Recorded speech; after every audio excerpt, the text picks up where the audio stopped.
So hey guys, কেমন আছো? আশা করি তোমরা ভালো আছো। তো আমরা তিনজন মিলে বেরিয়ে পড়লাম। আজকে যাবো আমরা রানীগঞ্জ শ্যাম বাবা মন্দির, নতুন মন্দির হয়েছে। তো আমরা এখন রয়েছে দুর্গাপুর স্টেশনে। এখানে বাইক রাখলাম পার্কিংয়ে।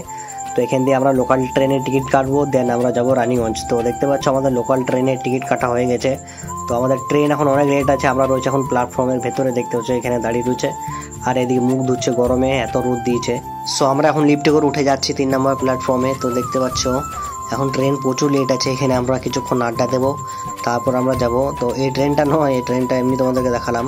তো ফাইনালি আমরা ট্রেন চলে এসেছে লোকাল ট্রেনে। তো আমরা চলে এলাম এখন রানীগঞ্জে, দেখতে পাচ্ছ। তো এখান দিয়ে আমরা টোটো করে যাব শ্যাম মন্দির। তো দেখতে পাচ্ছ টোটো নিয়ে নিয়েছি আমরা। তো ফাইনালি আমরা চলে এসেছি শ্যাম বাবা মন্দিরে। দেখতে পাচ্ছ এই মন্দিরটা নতুন হয়েছে এখানে। তো এই মন্দিরটা দেখতে এলাম আমরা। তো কেমন লাগলো তোমাদেরকে ভিডিওটা তোমরা কমেন্টে জানাও। দেখা হচ্ছে নেক্সট ব্লগে, ততক্ষণের জন্য বাই।